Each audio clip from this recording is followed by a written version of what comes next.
Yo, I want to talk about food and why it's so fucking difficult to stop eating things that you don't want to keep eating. Um, and if you want to keep eating them, then go right ahead. Like, I'm not going to stop you. This is for people who consciously want to change what they're putting into their body.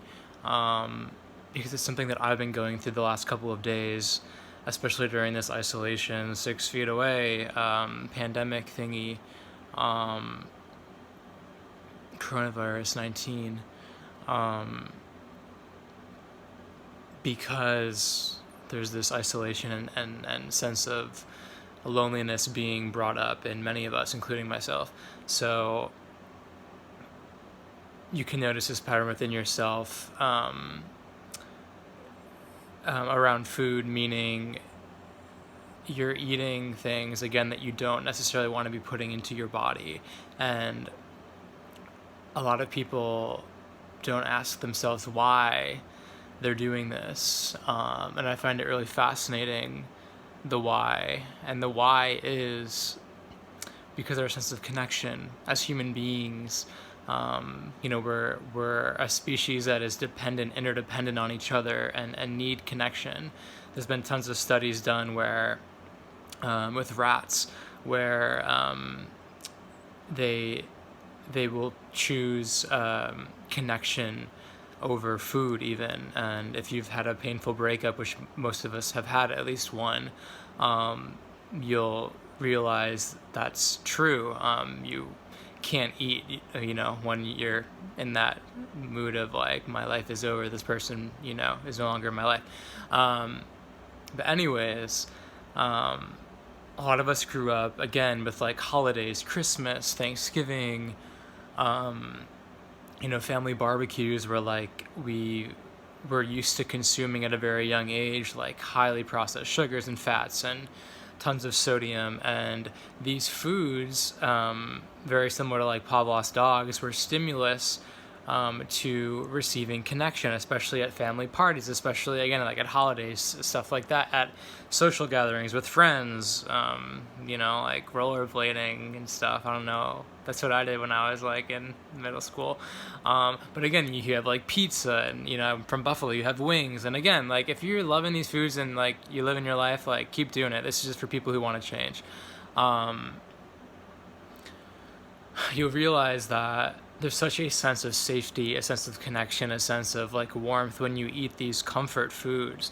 But I'm at the point in my life where I'm realizing, like, vegan diet, no meat, no dairy, no eggs, is the best thing for my body. And even really giving up gluten for myself, and limiting caffeine as well. But my point is just to kind of notice within yourself, that it's a thing, that this is a thing, that you're sometimes subconsciously eating these junk foods, and sometimes you can't stop. It's so difficult to give these things up because it's so much deeper than just, my willpower, it's bullshit. No, it's the deeper part is, again, that you have this sense of connection through these foods.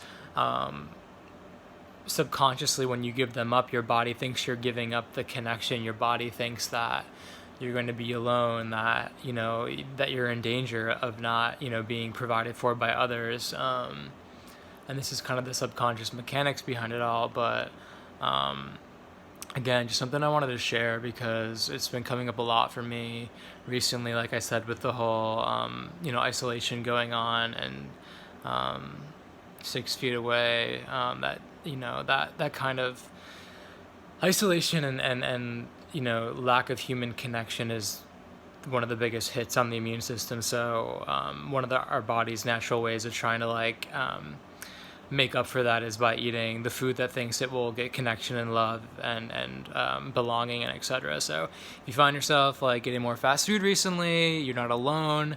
But what I'm dealing with and working with is like, it's actually a choice. And even though like we do have this ingrained sense of connection with a lot of junk food, you can recreate the neural pathways in your brain. You can create new subconscious feelings in your body, that are more in alignment with foods that actually, nourish you and that make you feel good, and you can still have human connection with yourself and with other people, and eat healthy, because yeah, it's possible. I know it doesn't feel that way all the time. I know, like, like there's certain, like, especially like a milkshake, and like for me, like wings and pizza, like those are chicken fingers. I grew up on fucking chicken fingers, but like, those are staples of like, of my, I can feel my body lighting up when I even talk about those things. But again, it's like taking this step of awareness and being like, just because I'm having these sensations in my body, like, doesn't mean that I need to keep eating these foods, especially if they're damaging, to my health in the long term. So, yeah, I just wanted to share that. And, yeah, good night.